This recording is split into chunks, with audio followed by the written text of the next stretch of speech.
lásku, na pravdu a lásku postávaj. Mají na ruce pásku, jen s motocyklem a vestou víc už nemusí mít. Motorek pár a pár lopů kávy, dneska je den, kdy nedávaj zprávy, kdy motory zní, bouřej snad se neporuchaj.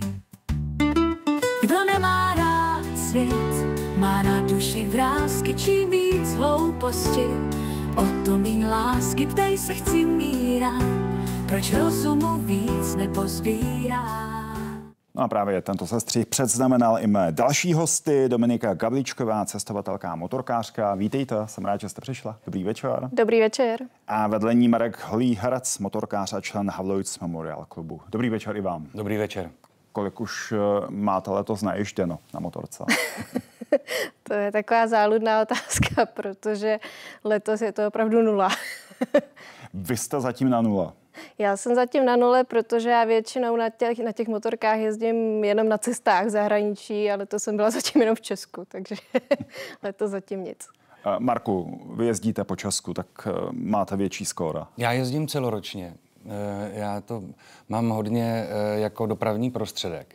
Takže já, když bych to vzal od ledna, nevím, hodně, nějaký tisíce to jsou. Takže já říkám, že není špatné počasí, jenom špatné oblečení. Bavili jsme se o tom konec konců i před malou chvílí. Dominiko, jak u vás vzniklo to propojení cestování a záliby v ježdění na motorkách? No, začalo to tou motorkou. Já jsem se chtěla hrozně projíždět. Začala jsem jezdit, když mi bylo asi 13, teda zatím jenom po zahradě na krosce. Potom, když jsem si udělala řidičák, tak mě začalo hrozně bavit nejdřív jezdit kolem baráku. No a potom jsem jezdila víc a víc a chtěla jsem jezdit víc a víc a už mi přišlo, že to všechno znám kolem.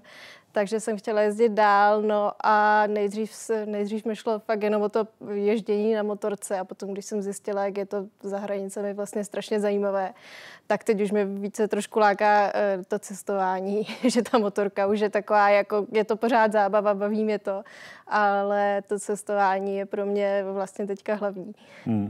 Marko, jak to vzniklo u vás a jak kloubíte to celoroční ježdění na motorce s vaším hereckým angažmá? Já jsem strašně dlouho toužil po motorce a bohužel jsem s tím nezačal jako mladý. No, možná bohu dík, protože bych tady neseděl. Dostal jsem se největší riziko je ve středním věku. Ano, to je pravda. Ale zase na druhou stranu já už mám něco naježděno v tom autě, takže přece jenom některé věci už člověk má zažitý.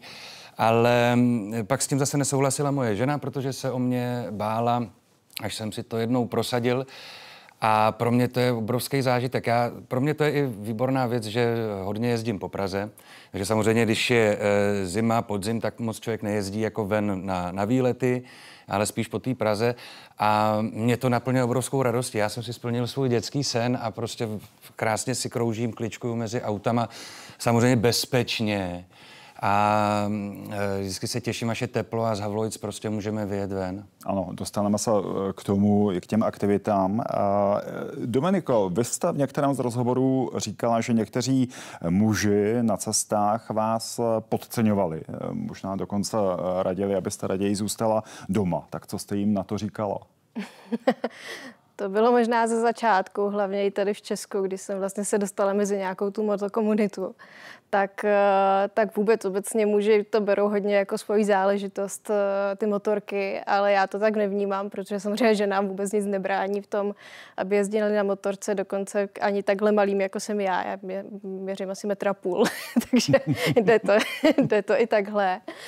A já jsem si tak nějak vždycky šla za svým, takže pro mě je to spíš zábava právě, když jsem takhle třeba přijela na poslední cestě. Já jsem jela přes Arabský poloostrov, přes Saudskou Arábii, Kuvajt a tam opravdu mají jenom obří motorky, ty Harley, Goldwingy a všechno tohleto. A prostě na mě koukali a říkají, jako, proč to máš tak malý? A já jsem jim vždycky snažím vysvětlit, že vlastně člověk nepotřebuje velkou silnou motorku, aby si to užil. A to setkání, jako ten střed té mužské představy, která je jako daleko víc, že to musí být silná motorka, tak a toho vlastně, že můžete vzít cokoliv a jet na ten výlet, tak to mě na tom baví taky, no. To je možná, Marku, zásadní postřeh o rozdílu mezi mužskou a ženskou mentalitou, pravda, asi nejen v motorkách.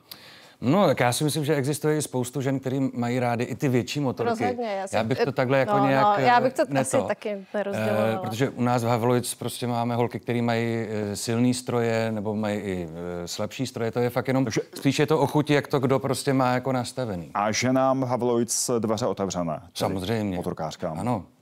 Dominiko, jsou některé země, kde když muž vidí ženu na motorce, nehne ani brvou? Jakože ho to vůbec nepřekvapí, nebo... Přesně.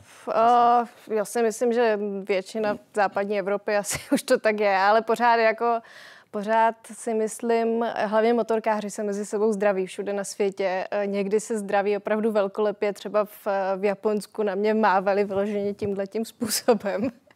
Jako obrovsky gestikulovali.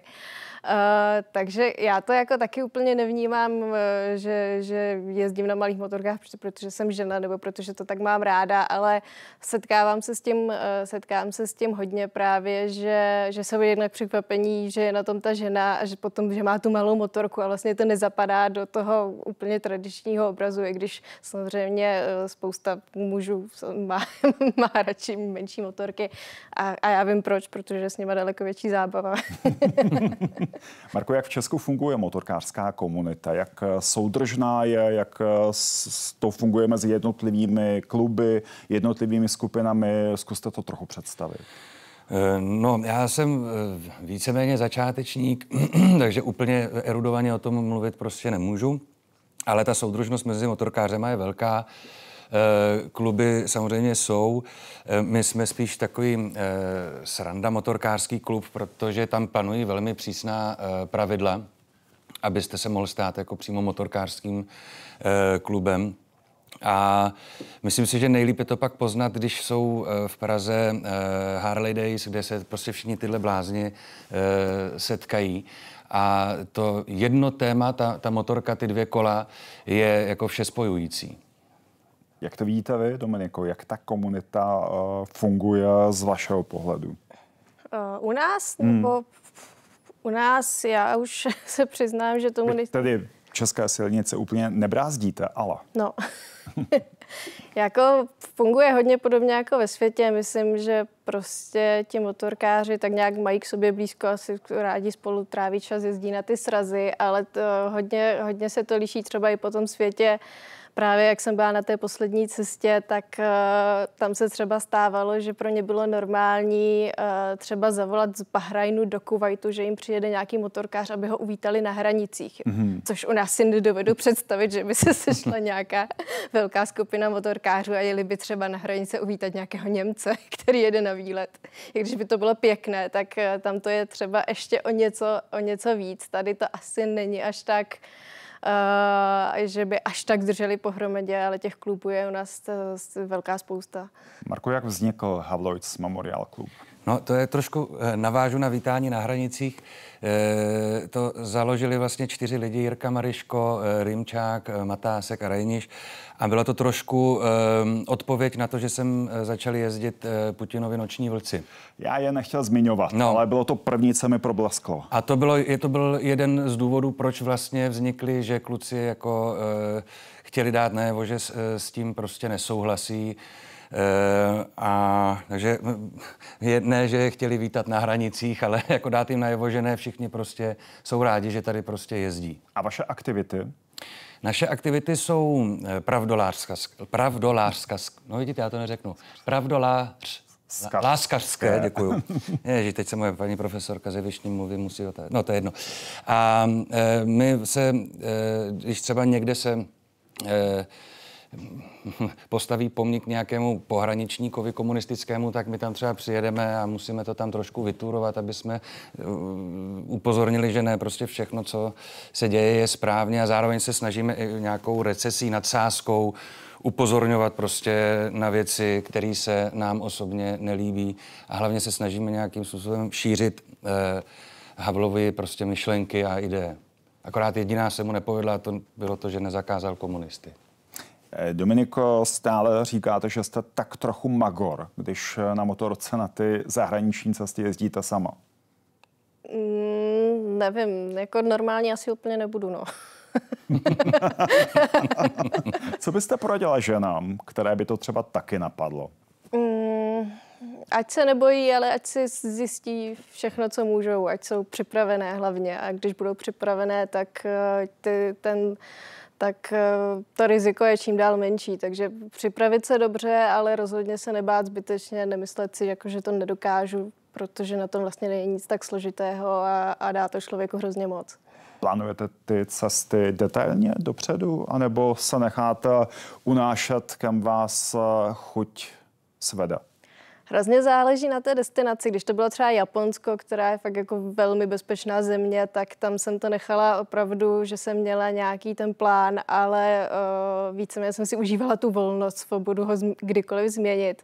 Ale potom právě, když jsem jela třeba přes Jižní Ameriku nebo tu Saudskou Arábii, tak tam daleko člověk řeší to, že má před sebou nějaké obrovské hory nebo poušť a musí vyjít s benzínem, musí vědět, že bude mít kde přespat, takže tam už to plánuju docela hodně detailně. Mimochodem pocit svobody. Asi taky klíčová věc. Pocit svobody, který člověk zažije při jízdě na motorce, to jde asi perfektně k Václavu Havlovi a jeho důrazu na svobodu. Absolutně. Je to jako to, že sednete prostě na stroj a můžete jet kamkoliv vlastně, je úžasná věc.